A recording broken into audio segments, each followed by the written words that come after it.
Inilah perjuangan para sobat-sobat Cujalan Channel meraih beasiswa di Amerika, Australia, dan New Zealand.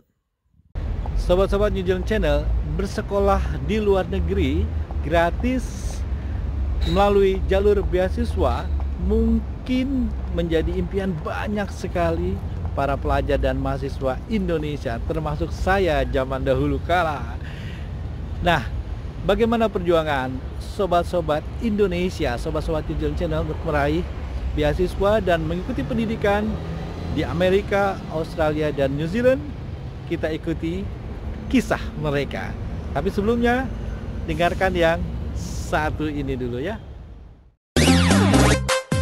Channel, jangan lupa like, comment, dan subscribe. Sobat-sobat Channel itu dia, Mbak Weni itu ternyata sudah datang di Labri. Apa kabar, Mbak? Alhamdulillah. Oke, kita ngobrol-ngobrol, Mbak ya. Gimana kalau kita duduk di sini, Mbak? Di sini, oke. Oke. Kita langsung aja nih, Mbak Weni menanya. Saya dengar dulu Mbak Weni sempat dapat scholarship S2 di Amerika. Iya. Dan betul. S3 di Wellington. Iya. Gimana ceritanya kok bisa sih dapat S2 di Amerika? Share dong strateginya. Boleh. Tapi sebelumnya disclaimer dulu ya, karena kan pengalaman beda-beda. Jadi semoga apa yang saya alami bisa bermanfaat, walaupun mungkin konteksnya bisa berbeda-beda. Baik. Jadi saya dulu S2-nya alhamdulillah itu dapat beasiswa unggulan dari Kementerian Pendidikan dan Kebudayaan. Itu di tahun 2007 ya, sekitar 2007. Saya alhamdulillahnya di Ohio, diterima di Ohio University di Athens, jadi sebuah kota kecil ya, di state-nya namanya Ohio. Nah, pengalaman sih awalnya karena dulu sama sekali belum pernah ke US, itu adjustment dari kultur akademik undergrad atau S1 di Indonesia dengan S2 di Amerika itu ternyata ya lumayan berbeda ya, dimulai dari adjustment kulturnya seperti apa, terutama di academic writing. Di academic writing-nya itu kemudian di dinamika perkuliahan ya. Jadi benar-benar kelasnya itu kelas yang sangat kritis sekali. Jadi studennya itu semuanya benar-benar membaur, dan kalaupun misalnya katakanlah contoh ada satu mata kuliah, kemudian dosennya itu ngejelasin, tapi kemudian ada mahasiswa yang merasa kok begini, kok begitu, itu langsung potong aja tanpa harus menunggu ada pertanyaan atau gimana. Jadi langsung seperti itu. Dinamikanya fast pace ya. Nah, sebelum kita lanjut wawancara, inilah foto-foto saat masih kuliah di Amerika. Buat foto bersama dengan kawan-kawan kuliahnya, dan akhirnya lulus meraih gelar master dari Amerika. Ya, tapi sebelumnya udah sempat apply S2 lewat program lain atau memang itu pertama dan langsung diterima? Kalau pertama sih enggak, karena sebelumnya saya udah pernah, istilahnya kalau dulu saya itu kan bisa dibilang scholarship hunter, karena dulu zaman waktu masih muda. Waktu masih muda dulu kan masih kayaknya pengen nyoba gitu. Jadi misalnya gagal pun dulu saya pernah coba Fulbright, nggak masuk, terus kemudian coba dari NGO yang lain ya, provider scholarship yang lain, kemudian nyoba apply juga di university, beberapa kali gagal, nggak masuk, tapi nggak apa-apa, namanya nyoba kan. Terus kemudian rezekinya adanya di beasiswa unggulan dari Kemdikbud. Tapi ya memang perjalanannya ya jatuh bangun, gagal coba gitu terus. Aduh seru ya. Kita lanjut ke S3 ya. Cujalan Channel, barusan Mbak Weni bilang scholarship hunter. Nah, karakter itu yang harus sobat-sobat miliki. Jangan pantang menyerah. Dan sekarang Mbak Weni mengikuti pendidikan S3 di Victoria University Wellington. Gimana perjuangan mendapatkan beasiswa ini? Yuk kita dengar ceritanya. Melalui LPDP, Kementerian Keuangan ya, Kemenkeu. Nah, saya sadar tapi sebelumnya bahwa yang pengen apply itu kan juga banyak dari seluruh Indonesia. Jadi satu sisi pasti ribuan itu ya. Mungkin lebih kali. Jadi di satu sisi saya juga nggak pengen pantang menyerah. maksudnya di satu sisi saya pantang menyerah juga, tapi di satu sisi saya juga pasrah dalam artian ya sudah, kalau memang sudah rezekinya pasti ada, kalau belum ya sudah coba lagi, intinya gitu. Nah, saya coba seleksi itu, kemudian alhamdulillahnya masuk dan diterima. Kemudian prosesnya ini yang agak berbeda. Kalau di sini itu, kalau via LPDP itu, walaupun setelah saya mendapatkan beasiswa LPDP itu, saya masih harus melakukan approach ke university ya, untuk mencari supervisor mana ini yang cocok dengan bidang riset. Beginilah suasana saat menjalani pendidikan S3 di Victoria. Mahasiswa S3 dibekali ruangan khusus untuk bekerja. Menyusuri pantai indah di Wellington adalah salah satu kesenangannya. Dan ini bersama pasangan setia Mas Oki yang terus sabar setia mendampingi dan memberikan dukungan semangat. Baik, yang pertama itu jangan pantang menyerah, itu kuncinya. Karena kalau istilahnya dari sudut pandang saya, diterima atau tidak diterimanya kita beasiswa itu tidak sepenuhnya berdasarkan apakah kita itu pintar atau tidak. Misalnya tidak se-black and white kita pintar atau bodoh, bukan. Tapi di satu sisi kita juga harus bisa melihat bahwa segala sesuatu ada waktunya. Yang penting adalah bagaimana kita bisa menikmati proses, dan jatuh bangunnya kita dalam berproses itu insya Allah itu akan menguatkan jalan kita ke depan. Jadi kalau misalnya nih kita sudah apply berbagai macam beasiswa terus masih belum tembus istilahnya, itu jangan menyerah, mungkin belum waktunya. Allah pasti menyediakan, istilahnya sudah merancang timeline yang paling cocok untuk kita. Insya Allah kalau kita nggak pantang menyerah, kalau kita nyoba terus positive thinking terus, dan tidak underestimate diri sendiri, itu yang paling penting. Karena setiap manusia atau setiap student, setiap kita ya, kita punya kelebihan dan kekurangan.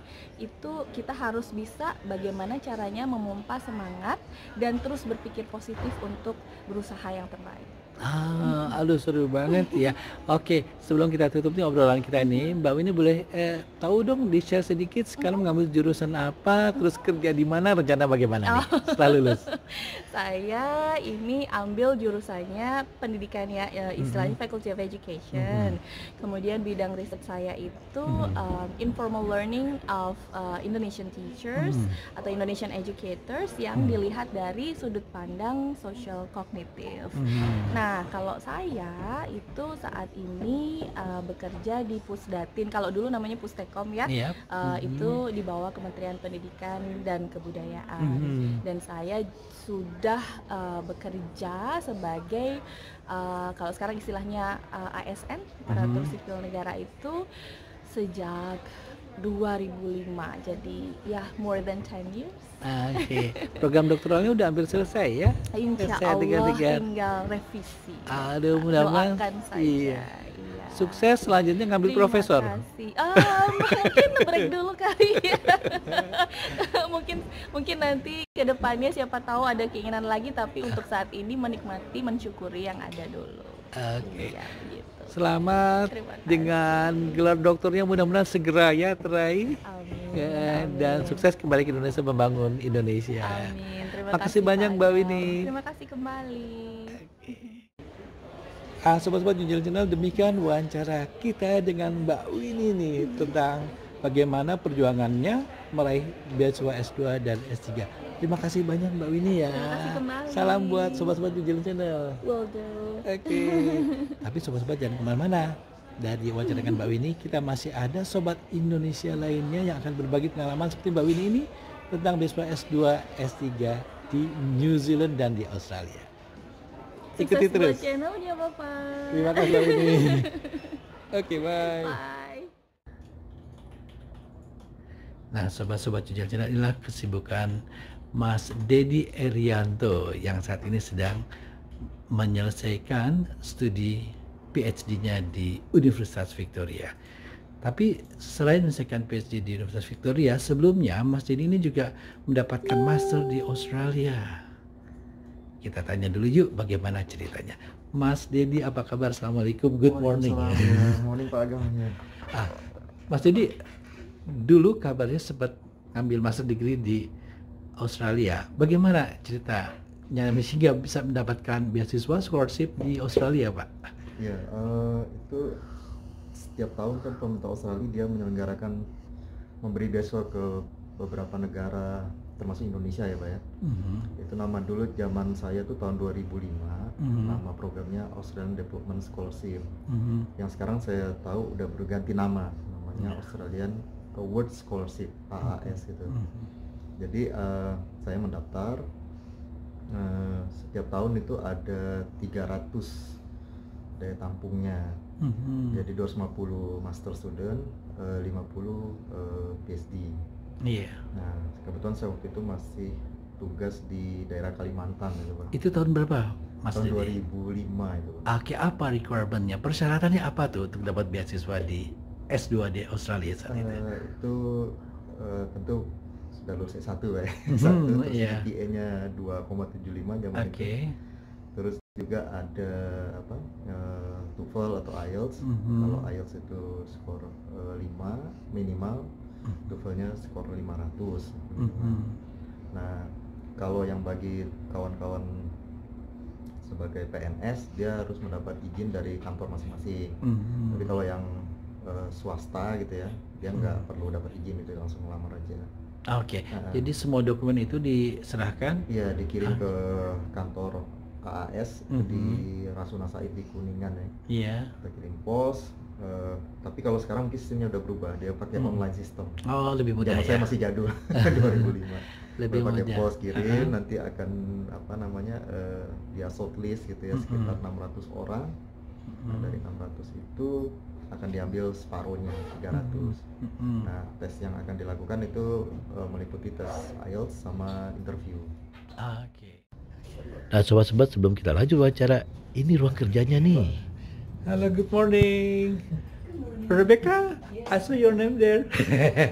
I'm Agam from New Zealand Channel. Thank you for allowing us to make a video here. This is regarding how to get scholarship and how to study in New Zealand. Is that right? Absolutely. Okay.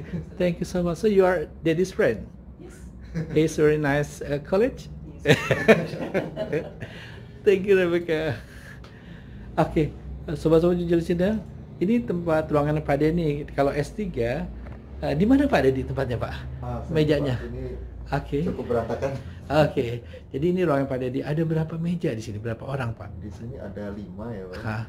Jadi kebetulan one punya Pak Denny, Iya, and teman then saya. Rebecca one, Iya. and then This is Edward. Edward. This is my former student Esmi. Dia udah jadi dosen di Australia sekarang. Jadi apa? Jadi at this moment sekarang ini ada three Iya, 3 student yang here. aktif, ya. Oh, that's good being a PhD student ya. Ya, So we begitulah. get a special room Tempat. for the research. Oke, ini juga semua disediakan ya. Iya, Ini disediakan, Pak. komputer semuanya. Iya. Oke deh. Terbuka sekarang ini. Oke, tapi kemudian kenapa ngambilnya New Zealand ke Australia? Dulu kan S2-nya di Australia. Iya Pak, nah itu juga setelah saya selesai, saya ada masih keinginan untuk melanjutkan sekolah. Saya mencoba lagi peruntungan di beasiswa tersebut, tapi sayangnya setelah 3 kali saya pernah mencoba Oke. dan tidak berhasil. Oke. Karena memang untuk S3 agak lebih berat, karena S3 itu sebenarnya arahnya kepada researcher atau akademisi ya. Kebetulan bidang kerja saya tidak seperti itu. Jadi untuk kompetisi di Australian Award itu kecil kemungkinan kalau dari bidang seperti saya. Tapi kalau dari teman-teman dosen ataupun peneliti, dia bagus karena memang mereka udah banyak publikasi seperti itu ya. Kalau Jadi saya kan- kemudian mencoba ke New Zealand gitu ya. Iya, kemudian saya coba ke New Zealand. Di sini New Zealand juga punya semacam Australian Development Scholarship juga, yang namanya NZ8 ya, New Zealand 8. Dan itu tiap tahun 50 kursinya. Dan S3 ya mungkin sekitar 5 atau 10 kursi lah kali dari 50 Oke, itu. Saya pernah coba juga nggak berhasil. Nah, berarti peluang ke New Zealand lebih sulit mestinya daripada ke Australia, tapi Mas Dedi malah diterima di New Zealand nih. Nah itu sedikit ada sejarah. Jadi kalau untuk S3 itu kita harus sudah punya promotor ya, istilahnya calon promotor kita. Nah, kebetulan dulu saya pernah ada dikenalkan oleh salah satu student juga student di school di universitas ini sama promotor beliau. Nah itu saya menjalin komunikasi sehingga karena saya juga kalau kerja kan agak sibuk, gak ada cukup waktu untuk ajakin banyak koresponden gitu ya. Ya saya tetap memaintain relationship yang saya punya aja gitu. Nah saya udah ngelihat New Zealand, lihat oh enak juga, terus juga bidangnya sudah pas ya, terus saya tetap gunakan pertama, tapi sayangnya saya nggak dapat dari yang komunitas ini, saya melamar yang di LPDP-nya. Oh, karena gagal tadi ya, kemudian tapi tetap coba pantang menyerah ya. Oh, jadi itu cara mensiasatinya ya. Kalau untuk S3 sebenarnya kita sudah punya promotor dahulu, baru kita apply ya, mencoba peruntungan di beasiswa. Iya, karena memang rata-rata beasiswa untuk S3 dipersyaratkan sudah mempunyai potensial promotor. Oh, seperti itu. Iya, berbeda dengan S2 deh. Oke. Sekarang penelitiannya apa nih, Mas Didi? Saya meneliti tentang manajemen integritas di institusi publik di Indonesia. Aduh, kelihatan berat sekali. Mudah-mudahan kembali ke Indonesia bisa ikut membantu membangun Indonesia ya. Terima kasih banyak Mas Didi Arianto. Semoga sukses dengan S3-nya dan semoga bermanfaat informasinya buat sobat-sobat Jujur Channel. Salam. Terima kasih. Terima kasih Pak. Sobat-sobat Jujur Channel, diberikan informasi tadi, bincang-bincang tadi dengan Mas Dedi dan Mbak Winnie. Mudah-mudahan informasi bermanfaat terutama bagi sobat-sobat Jujur Channel yang mau mencoba peruntungan mendapatkan beasiswa dan bersekolah di luar negeri seperti di New Zealand, Australia, Amerika, dan negara-negara lain. Salam dari kami New Zealand Channel. Salam. Semoga informasi ini bermanfaat. Agam Jaya New Zealand Channel melaporkan.